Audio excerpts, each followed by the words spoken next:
జై అమరావతి. ఆంధ్రుల కలల రాజధాని, ప్రజా రాజధాని అయినటువంటి అమరావతి నిర్మాణం 2024 ఎన్డీఏ కూటమి అధికారంలోకి వచ్చిన తర్వాత శరవేగంగా నడుస్తోంది. అలాగే రాజధాని నిర్మాణానికి అవసరమైనటువంటి భవనాల నిర్మాణం కానివ్వండి, ట్రంక్ ఇన్ఫ్రాస్ట్రక్చర్ కానివ్వండి, మౌలిక వసతుల కల్పన కానివ్వండి, అన్నీ చాలా స్పీడ్గా శరవేగంగా నడుస్తూ ఉన్నాయి.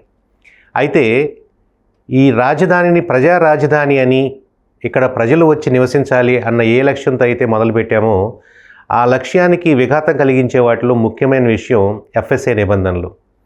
ఈ ఎఫ్ఎస్ఏ నిబంధన అంటే ఏమిటంటే, చాలామంది అవగాహన లేక కొంతమంది రాజధానిలో భూములు ఇచ్చినటువంటి రైతుల్లో కూడా కొంతమంది ఈ ఎఫ్ఎస్ఏ నిబంధన పెంచడం వల్ల మనకి నష్టం జరుగుతుంది, లేదు విశ్వనగరంగా ఉండాలి అంటే ఆ ప్రాంతంలో మురికివాడల్లాగా అవ్వకూడదు, ఈ రాజధాని ప్రాంతం అనేది జరగాలి అంటే, విశ్వనగరంగా నిలబడాలి అంటే ఎఫ్ఎస్ఏ నిబంధనలు పెంచకూడదు, ఆ రేషియోని పెంచకూడదు. అప్పుడు మాత్రమే పరిమిత సంఖ్యలో అక్కడికి ప్రజలు వలస వచ్చే అవకాశం ఉంది. కాబట్టి ఎఫ్ఎస్ఏ నిబంధన పెంచకూడదని కొంతమందికి అవగాహన లోపంతో మాట్లాడటం జరిగింది.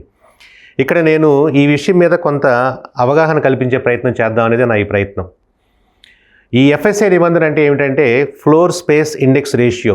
అంటే ఉదాహరణకి రాజధానిలో 1000 గజాల స్థలంలో, అంటే 1000 గజాలంటే 9000 అడుగులు, 9000 చదరపు అడుగులకి ఇప్పుడు ప్రస్తుతం సిఆర్డిఏ వారు ఇస్తామన్న ఎఫ్ఎస్ఏ రేషియో ఎంత ఉందంటే 2.2. అంటే 4800 గజాల స్థాయికి వస్తేనే 2.8 ఉంది.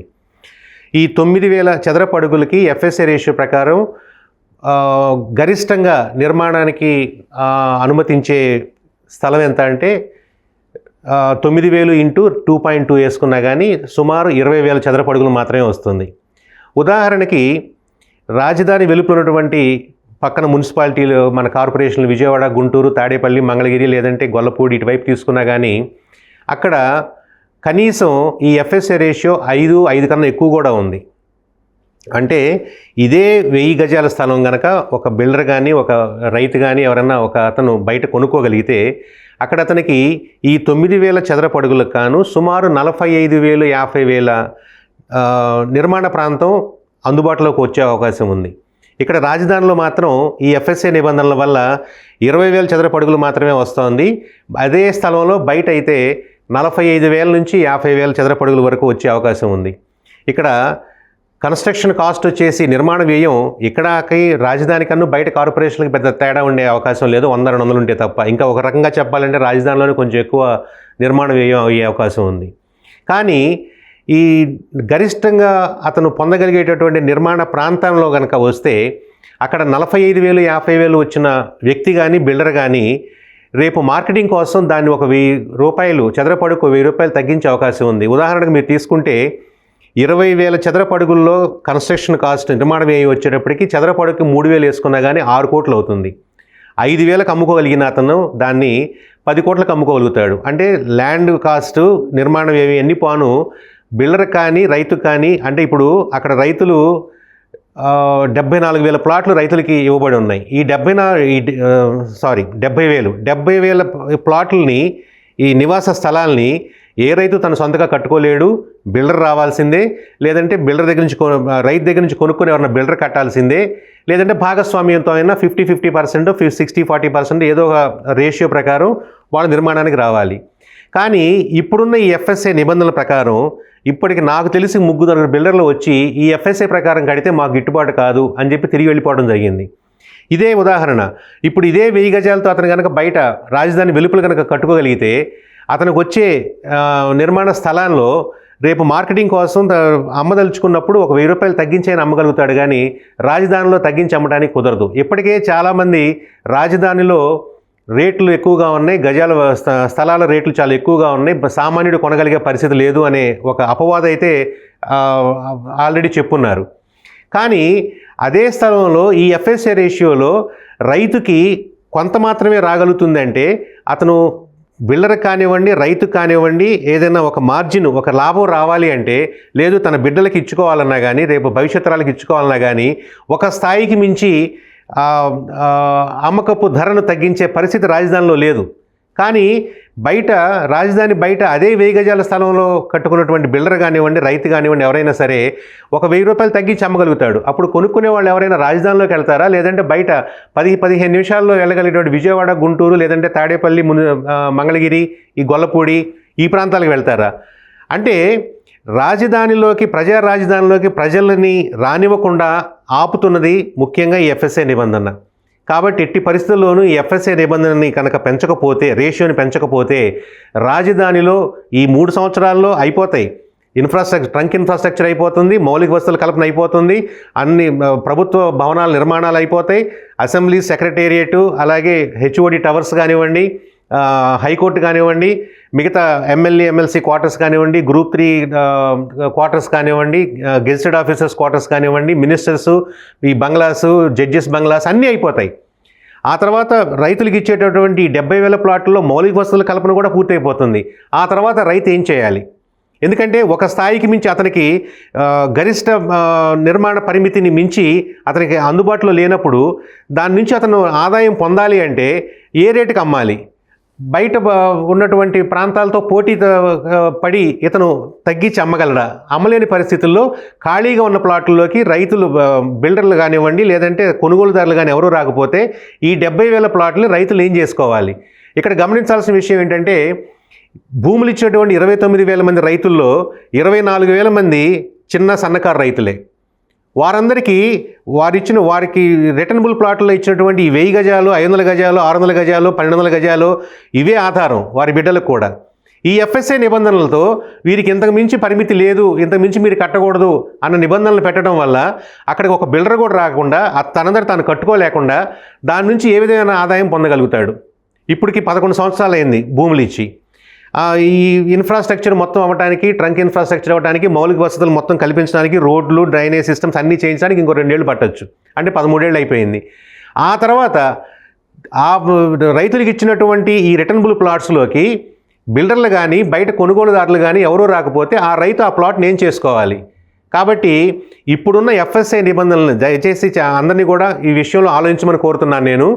ఎఫ్ఎస్ఏ నిబంధన పెంచడం వల్ల వరల్డ్ క్లాస్ సిటీ అనేది పోతుంది అని ఒక అవగాహన లోపంతో మాట్లాడుతున్నారు తప్ప, వరల్డ్ క్లాస్ సిటీ కన్నా ముందు కావాల్సింది చిన్న సన్నకారు రైతుల భవిష్యత్తుకి, వాళ్ళ బిడ్డల భవిష్యత్తుపై విశ్వాసం కలగాలి. విశ్వాసం కలగాలి అంటే ప్రజా రాజధానికి ప్రజలు రావాలి, వలస రావాలి. ఈ 70,000 ప్లాట్లలోకి ఈ ప్రజలు రాకుండా ఇప్పుడు గవర్నమెంట్ వాళ్ళు కట్టేటటువంటి భవనాలకు కానివ్వండి, ఉద్యోగస్తులు కట్టేవాటికి కానివ్వండి, అన్నిటికీ కూడా క్వార్టర్స్ గవర్నమెంటే కట్టిస్తోంది. అంటే ఈ రైతులకు ఇచ్చినటువంటి 70,000 ప్లాట్లలోకి, నివాస స్థలాల్లోకి ఖచ్చితంగా ప్రైవేట్ వ్యక్తులు రావాల్సిందే. ఈ ప్రైవేటు వ్యక్తులు ఈ మార్కెట్లో ఉన్నటువంటి కాంపిటేటివ్ ప్రైస్ని చూసి బయటికి వెళ్తారా, రాజధానికి వస్తారా? కాబట్టి ఎట్టి పరిస్థితుల్లో కూడా ఈ రాజధానిలో ఈ ప్రస్తుతం అమలు చేస్తూ ఉన్నటువంటి ఈ ఎఫ్ఎస్ఏ నిబంధనలు కనుక మార్చి పెంచకపోతే భవిష్యత్తులో ఇది ఒక గోస్ట్ సిటీగా మారిపోయే ప్రమాదం ఉంది. ఎవరు కూడా ఇక్కడికి బిల్డర్లు కానివ్వండి, లేకపోతే కొనుక్కోవడానికి వచ్చేవాళ్ళు కానివ్వండి, లేకపోతే కనీసం కట్టి అక్కడ పెడితే అద్దెలకు వచ్చి ఉండేవాళ్ళు కానివ్వండి, ఎవరు వచ్చే అవకాశం అయితే లేదు. ఒక వరల్డ్ క్లాస్ సిటీ అనే పేరుతో అందుబాటులో, సామాన్యులకు అందుబాటు లేని ధరల్లో ఈ ప్లాట్లలో కనుక నివాస ప్రాంతాలు కనుక అభివృద్ధి చేస్తే అక్కడికి ఎవరు వచ్చే అవకాశం లేదు. ఇక్కడ గమనించాల్సిన ఇంకో విషయం ఏంటంటే, ముఖ్యమైన విషయం, సిఆర్డిఏ వారు గతంలో అడాగ్ అంటే urban designing and architectural guidelines, ADAG అని, అది కూడా ఒక ప్రభుత్వ సంస్థ. వారికి ఈ సిఆర్డిఏ నిబంధనలు వీటి ప్రకారం వీటి గురించి సూచనలు చేయమని చెప్పినప్పుడు వారు ఇచ్చిన రికమెండేషన్ ఏంటంటే, ఇప్పుడున్న ఈ ఎఫ్ఎస్ఏ రేషియోలను ఖచ్చితంగా పెంచి తీరాల్సిందే. R3, R1, R2, R3, R4గా 4 జోన్లు ఉన్నాయి. R1 అంటే అది విలేజ్కి సంబంధించింది, దానిలో పెద్ద మార్పులే ఉండవు. రైతులకు ఇచ్చినటువంటి ప్లాట్లన్నీ కూడా R3 జోన్లో ఉన్నాయి. R3 జోన్లో కూడా కనీసం 5 ఎఫ్ఎస్ఏ రేషియో ఉంచాలి అని చెప్పి వారు సిఫార్సు చేయడం జరిగింది. అలాగే R4 high density residential area. High density residential ఏరియాకి ఉదాహరణ అంటే అది రైతులకు ఇచ్చినవి కాదు, ప్రభుత్వం వేరే ప్రైవేట్ పార్టీలను పిలిచి వారికి అక్కడ భవన నిర్మాణానికి అనుమతులు ఇచ్చి వారిని అక్కడ అపార్ట్మెంట్లు అయ్యి కట్టమని చెప్పారు. ఉదాహరణకి మన హ్యాపీనెస్ట్. ఈ హ్యాపీనెస్ని ఈ అడాగ్ వారి సూచనల ప్రకారం, వారి రికమెండేషన్ ప్రకారం 18 అంతస్తులు కట్టొచ్చు అన్నారు. ఇప్పుడు హ్యాపీనెస్ట్ 18 అంతస్తులో కడుతున్నారు. అలాగే కొన్ని ప్రైవేటు కంపెనీలని వాళ్ళని మనం రాజధానిలోకి ఆహ్వానించడం జరిగింది. రాష్ట్ర ప్రభుత్వం వాళ్ళు, ప్రెస్టేజ్ గ్రూప్ కానివ్వండి, ఇంకో గ్రూప్ కానివ్వండి, వాళ్ళకి ఇస్తున్నటువంటి ఎఫ్ఎస్ఏ రేషియో 5.25, 5.5. మంచిదే. వేరే వాళ్ళు కనుక బయట నుంచి వచ్చి మన ప్రాంతంలో అభివృద్ధి చేస్తామంటే మనకు మంచిదే. కానీ భూములు ఇచ్చిన రైతులకు ఎందుకని ఇంత తక్కువ చూపిస్తారు, ఎందుకు ఇంత వివక్ష చూపిస్తున్నారు? ఇప్పుడు అడాగ్ వారి సూచనల ప్రకారం హ్యాపీనెస్ట్ 18 అంతస్తులు కట్టగలిగినప్పుడు రైతులకు ఇచ్చిన స్థలాల్లో ఎఫ్ఎస్ఐ రేషియోని ఎందుకు పెంచలేకపోతున్నారు? మరి వారి సూచనల ప్రకారమే, వారి రికమెండేషన్ ప్రకారమే కనుక చూసుకున్న అడాగ్ వారిది ఈ R3 జోన్లో 5 ఉండాలని చెప్పి వాళ్ళు రికమెండ్ చేశారు. మరి ఎందుకని చేయలేకపోతున్నారు? కమర్షియల్లో 7.5 కూడా పెట్టారు వాళ్ళు. కమర్షియల్ లేఅవుట్లో ఎఫ్ఎస్ఐ రేషియో 7.5 అని వాళ్ళ రికమెండేషన్ ఉంది. మరి ఆ రికమెండేషన్ ఎందుకు తీసుకోవట్లేదు? ఓన్లీ మీరు R4 జోన్లో ఉన్నటువంటి ఈ 18 అంతస్తులు లేదంటే బయట నుంచి వచ్చే బిల్డర్స్ కానీ డెవలపర్స్ కానీ వాళ్ళకి ఇచ్చే వెసులుబాట్లు భూములు ఇచ్చి 1631 రోజులు ఉద్యమాలు చేసి లాఠీ దెబ్బలు తిని అమరావతిని కాపాడుకున్నటువంటి అమరావతి రైతులకి, ముఖ్యంగా చిన్న సన్నకారు రైతులకి ఎందుకని ప్రభుత్వం ఈ ఎఫ్ఎస్ఐ రేషియో విషయంలో ఇంత నానుస్తోంది, ఇంత వివక్ష చూపుతోంది అన్నది మాకు అర్థం కాని విషయం. ఇదే విధంగా కనుక కొనసాగితే ఈ అమరావతి అనేది రాయ్పూర్ లాగా లేకపోతే ఇంకో దీనిలాగా గోస్ట్ సిటీలా మిగిలిపోతుంది తప్ప ప్రజా రాజధానిగా ఇది గనక అభివృద్ధి చెందాలి, ప్రజలు ఇక్కడికి రావాలి, నివాసం ఏర్పరచుకోవాలి, వలసలు జరగాలి, ఇక్కడికి ఉద్యోగ కల్పనలు జరగాలి, ఇక్కడ అంతా మనం అనుకున్నట్టుగా 2050 నాటికి కొన్ని 50 లక్షల మంది ప్రజలతో ఈ ప్రాంతం అంతా అభివృద్ధి చెందాలి అంటే మాత్రం ఖచ్చితంగా ఈ FSI ratio, floor space index రేషియోని మాత్రం పెంచి తీరాల్సిందే. అడాగ్ వారి రికమెండేషన్ల ప్రకారం వారు చెప్పిన 5 అన్న నిబంధన మాత్రం ఖచ్చితంగా అమలు చేసి తీరాల్సిందే. దాని గురించి మేము ఎంతవరకైనా పోరాటానికి మేము సిద్ధంగా ఉన్నాం. అది జరగకపోతే మాత్రం చిన్న సన్నకారు రైతులు దారుణంగా మోసపోయే అవకాశం ఉంది.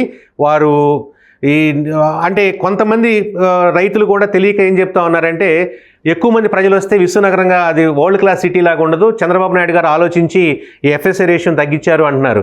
వరల్డ్ క్లాస్ సిటీ సంగతి తర్వాత ముందు చిన్న సన్నకారు రైతులు బ్రతకాలి కదా, ఇక్కడికి బిల్డర్లు రావాలి కదా.